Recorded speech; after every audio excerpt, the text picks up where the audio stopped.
جس کو ایک بیٹی دے، اللہ جس کو 2 بیٹیاں دے، اللہ جس کو 3 بیٹیاں دے، کئی حدیثوں کو جوڑ کر آپ آگے بھی جا سکتے ہیں۔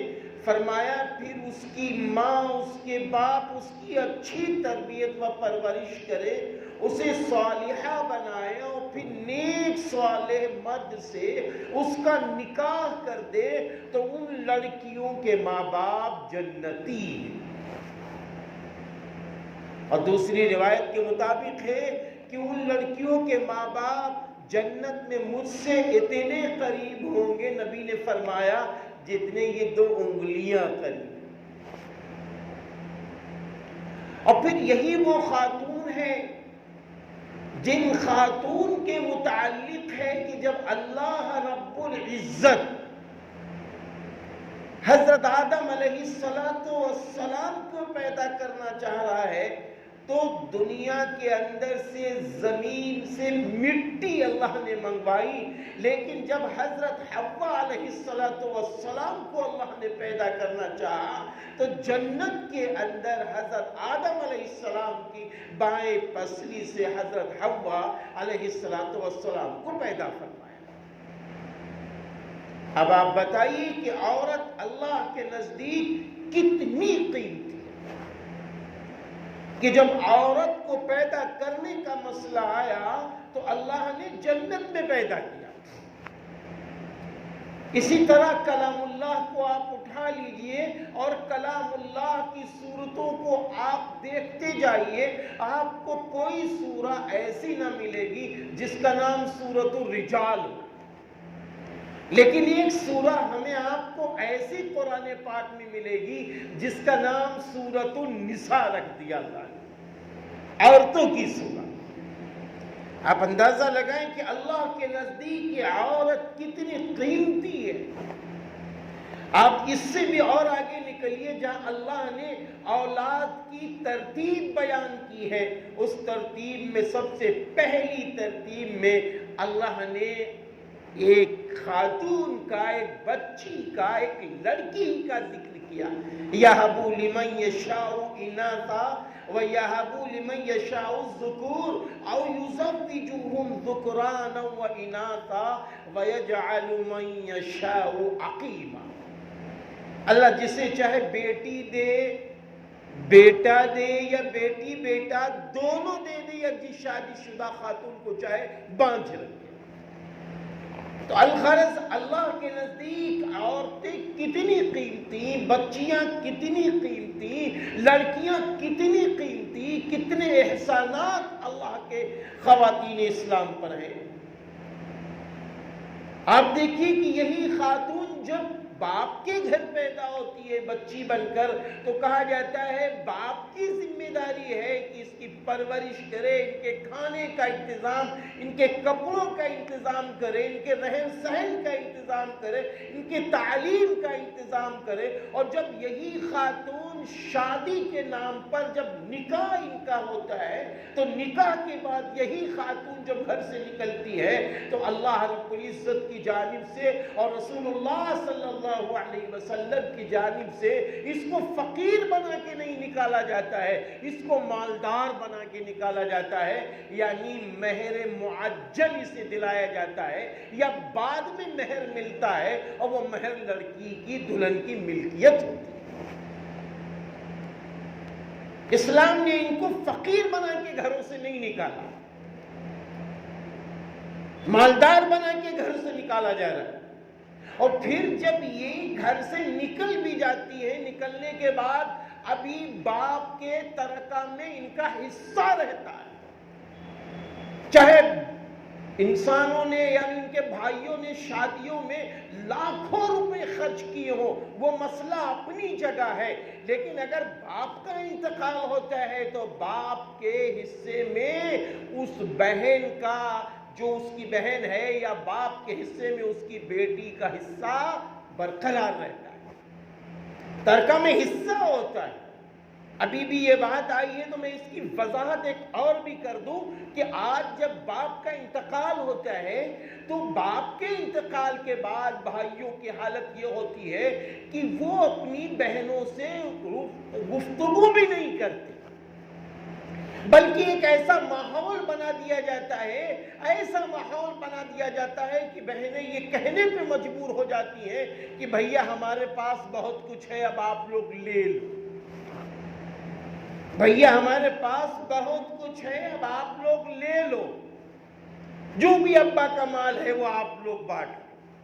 ایسا ماحول بنا دیا جاتا ہے، ایسا دباؤ بنا دیا جاتا ہے، اور بہنیں بھی سوچتی ہیں کہ اگر میں منہ کھولوں گی تو کیا ہوگا کہ یہ بھائی میرا ناراض ہو جائے گا۔ ایسے حالات میں بٹوارے اگر ہو رہے ہیں تو شرعی اعتبار سے یہ بٹوارہ درست نہیں ہوتا ہے، اس لیے کہ ابھی اس نے بھائی نے اپنی بہن کا حصہ وضاحت کے طور پر نہیں دیا۔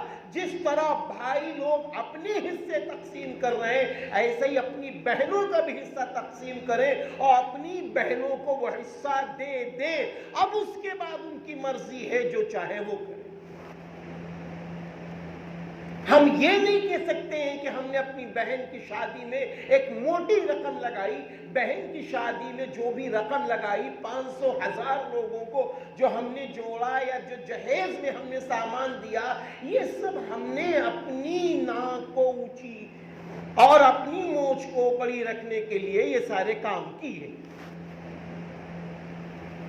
اسی طریقے سے اب اور آگے آئیے کہ میں یہ کہہ رہا تھا کہ جن خواتین اسلام پر اسلام کے اتنے احسانات، آج وہ خواتین کس رخ پر جا رہی ہیں، کس رخ کو اپنا رہی ہیں کہ آج وہ اپنے ایمان کا سودا کر رہی ہیں۔ آج ایمان کا سودا یہاں تک کر رہی ہیں، اللہ معاف فرمائے، کہ ویڈیو ہمارے آپ کے سامنے وائرل ہو رہے ہیں، اور وہ ویڈیو جب سنو تو کیا جی میں آتا ہے کیا کیا جائے کہ وہ کیسے کیسے بیان دیتی ہے۔ تو میرے بھائیوں، آج کون سا ایسا قدم اٹھایا جائے، جیسا کہ ابھی حضرت نے فرمایا، کون سا ایسا قدم اٹھایا جائے جس سے ہماری آج کی بیٹیاں اپنے ایمان پر سلامت رہیں، اپنے ایمان کو محفوظ رکھیں، چاہے وہ کہیں بھی پڑھیں لیکن اپنا ایمان سلامت رکھیں۔ اس کے لیے کون سا قدم اٹھایا جائے؟ تو اس کے لیے چند باتیں پیش کی جا سکتی ہیں۔ ان میں سے ایک بات تو یہ ہے، اپنے گھر کے اندر دینی حلقوں کا انتظام کیا جائے۔ اپنے گھروں کے اندر یہ ہماری اور آپ کی اہم ذمہ داری ہے، چاہے بھلے 10 منٹ ہو، 10 ہی منٹ ہو، دینی حلقے لگ رہے ہو، ماں بھی بیٹھی ہو، بہنیں بھی بیٹھی ہو، اور ہماری آپ کی بیوی بھی بیٹھی ہو، ہمارے آپ کے بچے بھی بیٹھے ہو، اور سارے لوگ بیٹھے ہو، چاہے وہ آپسی دینی مذاکرے کی شکل میں کر لیا جائے یا تو پھر دینی کوئی کتاب ہو، آپ جس کتاب کو چاہے پڑھ لیں، منتخب حدیث پڑھ لیں، فضائل اعمال پڑھ لیں، بہشتی زیور پڑھ لیں، اسلام کیا ہے کتاب پڑھ لیں، جو بھی آپ دینی اچھی اسلامی کتاب آپ سمجھتے ہیں، جس سے یہ ہماری بہنیں، ہماری اور آپ کی بیٹیاں یہ جانے کہ اسلام کسے کہتے ہیں، اسلام نے عورتوں کو کیا دیا ہے۔ بہت بڑھیا بڑھیا کتابیں موجود ہیں، ان کتابوں کو پڑھ کے سنایا جائے، ان کتابوں کو پڑھ کے سنایا جائے، تاکہ وہ یہ سمجھیں کہ ہاں حقیقت میں اسلام نے ہم کو بہت کچھ دیا ہے، ہم ہی ہیں، ہم نے ہی پیغمبروں کو اپنی گودوں کے اندر کھلایا ہے، ہم نے ہی پیغمبروں کو اپنی کوکھ سے جنم دیا ہے، ہم نے ہی پیغمبروں کو دودھ پلایا ہے، ہم نے ہی پیغمبروں کی پرورش کی ہے۔ نظام اللہ کا ہے اور ذریعہ اللہ نے عورت کو بنایا۔ یہ مزاج عورتوں کو بن جانا چاہیے، ہماری اور آپ کی بیٹیوں کا یہ مزاج بن جانا چاہیے کہ ہم نے ہی صلحہ کی تربیت بھی کی ہے، پرورش بھی کی ہے اور جنم بھی دیا۔ اس لیے ہمارا مقام و مرتبہ بہت بلند ہے۔ اگر میں بدل گئی تو نظام بدل جائے گا۔ اسی لیے کہا جاتا ہے ایک بچی کی تعلیم، ایک لڑکی کی تعلیم گویا پورے خاندان کی تعلیم ہوتی ہے۔ اس لیے پہلا کام یہ ہے، ہم آپ یہ طے کریں کہ اپنی بہنوں پر یہ بڑا احسان ہوگا، یہ طے کرو کہ ہم اپنے گھروں کے اندر دینی حلقہ سجائیں گے، بھلے 10 ہی منٹ کا کیوں نہ۔ 10 منٹ سر جوڑ کے بیٹھ جاؤ، اور جب وہ حلقہ شروع ہو تو یہ کہو بھائی دیکھو کوئی بات نہیں کرے گا، کوئی بات نہیں کرے گا، غور سے سنا جائے گا، ایک حلقہ۔ دوسری بات یہ ہے، ایک بہت بڑی کمی ہے رشتوں کے سلسلے میں۔ بھائی سرکاری 18 سال کے اوپر ہماری بہن ہو جاتی ہے یا بیٹی ہو جاتی ہے تو ہم ہندوستانی ہیں تو اس لیے کیا ہے 18 سال کے بعد ہم شادی کر سکتے ہیں؟ بھائی ہم کر سکتے ہیں، لیکن جب رشتے اچھے آتے ہیں تو ہماری گھر کی ماں، ہمارے گھر کے بڑے کہتے ہیں ابھی میری بیٹی پڑھ رہی ہے، ابھی میری بیٹی پڑھ رہی ہے، اس کا ایجوکیشن پورا ہونے دو، گریجویٹ ہو جانے دو۔ تو دوسرا مسئلہ بڑا اہم ہے کہ جب رشتہ ہمیں صالح مل رہا ہو، اچھا رشتہ مل رہا ہو، تو ایسے موقع پر ہم کو یہ نہیں دیکھنا ہے کہ ہماری بیٹی کی تعلیم چھوٹ جائے گی، نہیں، بلکہ حضور اکرم صلی اللہ علیہ وسلم کی اس روایت کو سامنے رکھنا ہے کہ آپ صلی اللہ علیہ وسلم نے فرمایا 3 چیزوں میں تاخیر نہ کرو، 3 چیزوں میں تاخیر نہ کرو، ورنہ فتنہ پنپنے لگے گا، 3 باتوں میں تاخیر نہ کرو۔ جنازے کا وقت ہو جائے، جنازہ تیار ہو جائے، نماز جنازہ پڑھا دو، انتظار نہ کرو۔ اور آج آپ دیکھ لیجئے جب انتظار ہوتا ہے تو پھر اس کا رزلٹ کیا آتا ہے؟ کتنے لوگ ناراض ہو کے چلے جاتے ہیں، کیسی گفتگو شروع ہو جاتی۔ اسی طرح نماز کا وقت ہو گیا جماعت کا، تو اب جماعت شروع کر دو، انتظار نہیں، جماعت شروع کر دو۔ اور پھر فرمایا کہ جب بیٹی بالغ ہو جائے اور نیک صالح رشتہ آ جائے تو اب انتظار نہ کرو کسی چیز کا، رشتہ کر دو، ورنہ فتنہ پنپنے لگے گا۔ اور رشتہ جب وقت پہ نہیں ہوتا ہے تو ایسے فتنے پنپنے لگتے ہیں کہ ہماری اور آپ کی بچیوں کی عمریں بڑی ہوتی چلی جاتی ہے تو پھر رشتے بھی اچھے نہیں ملتے۔ پھر رزلٹ یہاں تک آتا ہے کہ ماں کو بھی اپنی بیٹی پہ ترس آنے لگتا ہے، باپ کو بھی اپنی بیٹی پہ رحم آنے لگتا ہے، اور پھر ٹوک ٹاک کا دروازہ بھی بند ہو جاتا ہے۔ تو جس کا بڑا خسارہ ہمارے اور آپ کے سماج کو اٹھانا پڑتا ہے۔ ایک خاتون غلط قدم اٹھاتی ہے اور پورے سماج کا سر نیچا ہو جاتا ہے۔ اس لیے آج بہت اہم گفتگو یہ ہے کہ جس کسی کی بھی بہن ہو یا جس کسی کی بھی بیٹی ہو، اگر رشتہ آ رہا ہے اور بیٹی کی تعلیم جاری ہے یا بہن کی تعلیم جاری ہے تو ہم کو حکمت سے اپنی ماں کو سمجھانا ہے، ہم کو حکمت سے اپنے باپ کو سمجھانا ہے، لڑائی نہیں کرنی ہے، اکیلے میں ابا کو سمجھانا ہے، ابا رشتہ اچھا ہے، نمازی ہے، روزی حلال ہے، ابا آپ بسم اللہ کیجئے۔ تعلیم کا مقصد ہی یہی تھا کہ تاکہ ہماری اور آپ کی بیٹیوں کے رشتے اچھے آ جائیں، رشتے اچھے آ جائیں۔ ہو سکتا ہے کہ ہماری آپ کی گفتگو سے کچھ آسان راہ نکل آئے۔ آج آپ دیکھیے، آپ غور کر کے دیکھیے، ہر شخص یہ چاہتا ہے، ہم بھی اس میں شریک ہیں، ہر شخص یہ چاہتا ہے کہ میرے گھر کی بہو چھوٹی ہو، بڑی عمر والی نہ ہو۔ معاف کیجئے گا، سب کی تمنا ہے، سب کی یہی تمنا ہے کہ میرے گھر میں جو بہو آئے وہ چھوٹی ہو، لڑکی، چھوٹی لڑکی ہو۔ اور دوسری یہ تمنا ہوتی ہے کہ گھر کو سنبھال لے، دوسری تمنا کیا ہوتی ہے؟ گھر کو سنبھال لے، کچن کو بھی سنبھال لے، اچھی تجربے کار ہو، یہ سب کی خواہش ہوتی ہے۔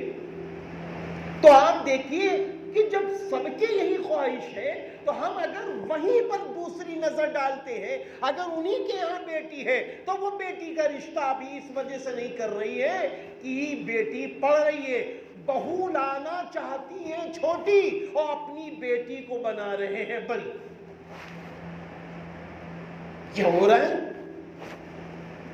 بہو گھر پہ لانا چاہتے ہیں سلیقے کی اور اپنی بیٹی کو بنا رہے ہیں کچھ اور. تو بھائی کیسے کام بنے گا؟ رسول اللہ صلی اللہ علیہ وسلم کا ارشاد گرامی ہے کہ تم جو اپنے لیے پسند کرتے ہو وہی اپنے بھائی کے لیے پسند کرتے ہو. تو میں سمجھتا ہوں کہ اگر یہ دوسرا کام بھی عمل میں آ جائے، حلقہ دینی گھر پہ لگے، پھر دوسرا کام یہ ہو کہ رشتہ اچھا آ رہا ہے تو پھر فوراً رشتے کر دیے جائیں. آپ دیکھیے نا، حضور اکرم صلی اللہ علیہ وسلم کا ارشاد گرامی ہے کہ اے جوانوں، تم صالحہ خاتون سے شادی کرو اور انہیں تلاش کرو.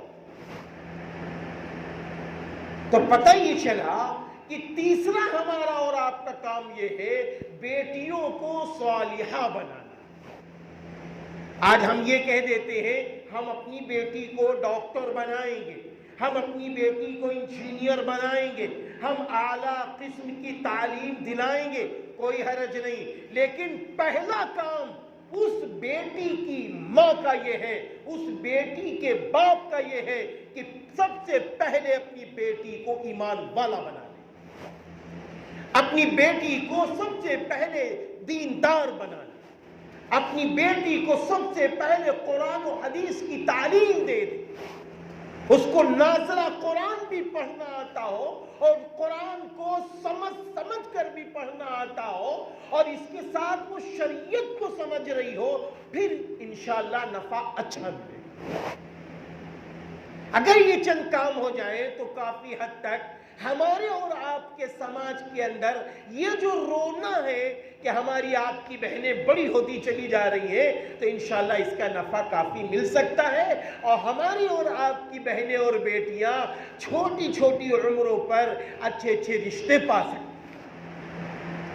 اور جب یہ وقت مقررہ پر شادیاں ہوں گی، وقت مقررہ پر شادیاں ہوں گی، تو پھر معلوم کیا رزلٹ نکلے گا؟ یہ خود بخود فتنے کے دروازے بند ہو جائیں گے. انشاءاللہ یہ فتنوں کے دروازے بند ہو جائیں گے، فتنوں کے دروازے بند ہو جائیں گے. اب اس سے ہٹ کر ایک مسئلہ ہے بزنس کا، تجارت کا. پھر دیکھیے تجارت تو بہت ضروری ہے. حضرت علی رضی اللہ عنہ فرماتے ہیں کہ جو رزق حلال کے لیے پسینہ بہاتا ہے، رزق حلال کے لیے تھکتا ہے اور اس تھکن میں وہ ہوتا ہے، تو میرا اللہ اس کو دیکھ کے بہت خوش ہوتا ہے. تو تجارت ضروری ہے کیونکہ یہ دنیا دارالاسباب ہے. ہم کو یہاں کھانا بھی چاہیے، ہم کو یہاں پانی بھی چاہیے، ہم کو یہاں اچھے سے اچھے رہنے کے لیے مکان بھی چاہیے. ہمارے بہت سارے اخراجات ہیں، سب بزنس پر ٹکے ہوئے ہیں یا سروس پر ٹکے ہوئے. تو اب یہ ساری چیزیں ضروری ہیں. تو جس طرح ہم نماز پڑھنے آتے ہیں تو نماز کے لیے اتحیات بھی یاد کرتے ہیں، سورہ فاتحہ بھی یاد کرتے ہیں، سورہ فاتحہ کے ساتھ سورہ بھی کوئی یاد کرتے ہیں، درود شریف بھی یاد کرتے ہیں، ثنا بھی یاد کرتے ہیں، نماز کے فرائض کا علم بھی لیتے ہیں. ایسا ہی جب ہم دکان کھول رہے ہو، ایسا ہی جب ہم کوئی بزنس شروع کریں تو ہم کسی عالم سے، کسی مفتی سے یا اپنے مسجد کے امام صاحب سے مل کے یہ بات ضرور کر لیں کہ ہمیں آپ بتائیے، اللہ مجھے دکان دے رہا ہے، اب اس دکان کو چلانا ہے، اب ہم روزی کیسے حاصل کریں؟ شریعت کے مطابق ہمیں بتا دیجئے تاکہ ہمارا یہ وقت دنیا میں بھی برکتوں کے ساتھ، رحمتوں کے ساتھ، اللہ کی مدد کے ساتھ گزرے اور بعد مرنے کے جنت ملے. تو جب ہم کسی عالم سے، کسی مفتی سے، کسی فاضل سے یا کسی اچھے اس شخص سے جس کے پاس دینی علم ہے ہم ان سے گفتگو کریں گے، یا اس بزنس مین سے جو رزق حلال حاصل کر رہا ہے اس سے مشورہ لیں گے، تو انشاءاللہ وہ مشورہ آپ کو ملے گا کہ جس طرح ہم آپ نماز میں نیت باندھتے ہیں، نیت باندھنے کے بعد جب تک سلام نہیں پھیرتے تو ہم آپ عبادت میں رہتے ہیں، ایسے ہی جب تک ہم آپ دکان پہ جائیں گے، دکان کھولیں گے اور جب تک بند نہیں کریں گے، اگر قرآن و حدیث کی روشنی میں تجارت کریں گے تو انشاءاللہ یہ عبادت میں شمار ہو جائے گا۔ جس کی میں دلیل کے طور پر قرآن پاک کی وہ آیت پڑھتا ہوں، اعوذ باللہ من الشیطان الرجیم، رجال لا تلہیہم تجارت ولا بیع عن ذکر اللہ واقام الصلاۃ وایتاء الزکاۃ۔ اللہ تعالیٰ فرماتا ہے یہ ایسے لوگ ہیں ان کا خریدنا، ان کا بیچنا اللہ کے ذکر سے غافل نہیں کرتا، یہ نماز قائم کرتے ہیں، یہ اپنے مال کی زکوٰۃ دیتے ہیں۔ یہ کس کے لیے اللہ تعریف کر رہا بتائیے آپ؟ اللہ کس کی تعریف کر رہا ہے؟ آپ غور کیجئے پہلے، بھئی اللہ یہاں تعریف کر رہا ہے نا، ان تاجروں کی اللہ تعریف کر رہا ہے جو تاجر اپنی دکان پر جا رہا ہے اسلام کی روشنی میں، اسلام کی روشنی میں، اب وہ سامان بیچ رہا ہے، سامان بیچ رہا ہے، اب وہ سامان نہ کم تول کے دے رہا ہے، نہ کم کپڑا ناپ کے دے رہا ہے، نہ اچھا پیسہ لے کے گھٹیا سامان دے رہا ہے، کچھ بھی نہیں، ایمانداری کے ساتھ وہ تجارت کر رہا ہے۔ تو ہو سکتا ہے ہمارے آپ کے ذہن میں ہو کہ یار جب یہ سبحان اللہ پڑھے گا تبھی ذکر ہوگا، ایک بار الحمدللہ پڑھے گا تبھی ذکر ہوگا۔ ہاں تب بھی ذکر ہے، لیکن جو شخص فکر آخرت کو سامنے رکھ کر، اللہ کی وحدانیت کو سامنے رکھ کر، وحدہ لا شریک کو سامنے رکھ کر کہ گراہک ہمیں دیکھے یا نہ دیکھے میرا اللہ دیکھ رہا ہے، گراہک کو علم ہو یا نہ ہو میرے اللہ کو علم ہے کہ میں گھٹیا سامان دے رہا ہوں یا بڑھیا سامان دے رہا ہوں، کم دے رہا ہوں یا زیادہ دے رہا ہوں، میرا اللہ مجھے دیکھ رہا ہے۔ اگر ان فکروں کے ساتھ ہم نے ایمانداری سے اس کو سامان دے دیا تو یہ بھی ذکر الہی میں شامل ہے، یہ بھی ذکر الہی میں شامل ہے۔ اللہ دیکھ رہا ہے، اللہ دیکھ رہا ہے۔ آپ دیکھیے نا کہ وہ دودھ بیچنے والی وہ خاتون حضرت عمر فاروق رضی اللہ عنہ گشت کر رہے ہیں رات میں، ماں کہتی بیٹی اٹھو اور جلدی سے کیا کرو، دودھ میں پانی ملا دو۔ تو بیٹی کہتی ہے اماں امیر المومنین نے حکم دیا ہے دودھ میں پانی ملانا منع ہے۔ تو ماں فرماتی بیٹا یہاں امیر المومنین کہاں ہے؟ کہا امیر المومنین اگر نہیں ہے تو اللہ تو ہے، اللہ تو دیکھ رہا ہے۔ حضرت عمر فاروق رضی اللہ عنہ نے اس گھر میں باہر سے نشان لگا دیا اور اس کے بعد صبح طلب کھل لیا۔ ماں نے سوچا کہ وہ لگتا ہے کسی شخص نے امیر المومنین کو میری خبر کر دی ہے۔ اور وہاں پر کیا ہوتا ہے، ماں یہ بچی صالحہ ہے، ماں یہ بچی صالحہ ہے، اس بچی کا رشتہ میرے خاندان میں، یہ امیر المومنین کے گھر کے لائق ہے بچی۔ ذرا غور کرو تو پتہ یہ چلا کہ جب ایمانداری کی تجارت ہوگی، ایمانداری سے بزنس ہوگا، ایمانداری کے ساتھ تجارت کرنے والا شخص اب وہ ایمانداری سے تجارت کر رہا ہے، اذان کی آواز سنتا ہے چھوڑ دیتا ہے دکان۔ ہم آپ حج کرنے جاتے ہیں، عمرہ کرنے گئے، پوچھو سبھی سے اذان ہوتی ہے سب دکانیں چھوڑ دیتے کہ نہیں چھوڑ دیتے؟ سب دکانیں چھوڑ دیتے ہیں اللہ کے نام پر۔ پہنچ جاتے ہیں مسجد کے اندر. کیا یہ ماحول ہم یہاں نہیں بنا سکتے؟ بھئی ماحول تو اچھے جذبات سے بنتا ہے، ماحول تو اچھے خیالات سے بنتا ہے، ماحول تو اچھی اچھی فکروں سے بنتا ہے، ماحول تو اچھے اچھے دوستوں کی قربت سے بنتا ہے، ماحول تو دوست کی صحبت، اگر دوست اچھا ہے تو دوسرا دوست بھی اچھا بنتا ہے. تو ہم کیوں نہ ایسا ماحول بنا لیں؟ اذان ہو رہی ہے، ہم دکان چھوڑ دیں گے کھائے کے لیے، اس لیے کہ میرے اللہ نے کہا ہے کہ یہ اللہ کا ذکر بھی کرتے ہیں اور نماز قائم کرتے ہیں. اذان کا وقت ہوا ہے، اب میں چھوڑ دوں گا دکان مجھے نہیں چاہیے، مجھے دکان نہیں پیاری ہے، میرا اللہ مجھے پیارا ہے، میرا اللہ مجھے پیارا ہے.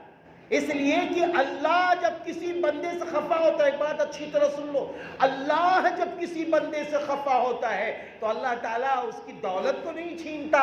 اللہ کے نزدیک دنیا کی قیمت، میرے محبوب نبی نے فرمایا، مچھر کے پر کے برابر نہیں ہے. کہ معلوم ہے 1 کروڑ کی گاڑی لے کے گھوم رہے، سوچ رہے میں سب سے اچھا ہوں. نا بابا، یہ کچھ نہیں ہے. اللہ کے نزدیک دنیا کی قیمت کی ویلو کچھ بھی نہیں ہے. اللہ کے نزدیک جو ویلو ہے وہ سجدوں کی ہے، جو سجدے اللہ کے سامنے کیے جاتے ہیں، ان سجدوں کی ویلو ہے. میرے بھائیوں، ان سجدوں کی ویلو ہے. تو اللہ جب کسی بندے سے ناراض ہوتا ہے، کسی بندی سے ناراض ہوتا ہے، تو اللہ اس کو اپنے آگے سجدہ کرنے کی توفیق نہیں دیتا ہے. اور ہم آپ کیا کہتے ہیں، معاف کر دیجئے گا، ہمیں پہ ٹائم نہیں ہے. نا بابا، ٹائم کا مسئلہ نہیں ہے.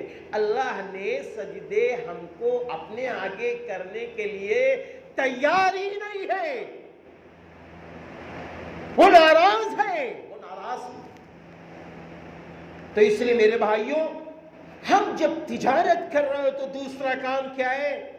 اذان ہو رہی ہو، ماحول ایسا بنا لو، سارے دکاندار ایک دوسرے سے محبت کرو، ایک دوسرے سے محبت کرو. ہر دکاندار اپنے پڑوسی سے محبت کرے، اپنے پڑوسی سے محبت کرے، اپنے پڑوسی کا احترام کرے، اپنے پڑوسی کا اکرام کرے. حدیث میں ہے نا بھئی، حدیث میں ہے نا کہ اپنے پڑوسی کا حق ادا کرو. اور ایک حدیث میں ہے کہ صلہ رحمی سے عمر بڑھتی ہے، روزی بڑھتی ہے، بری موت مرنے سے انسان بچتا ہے. اور جہاں صلہ رحمی ہوتی ہے وہ جگہ، وہ حصہ، وہ ملک سرسبز شاداب ہو.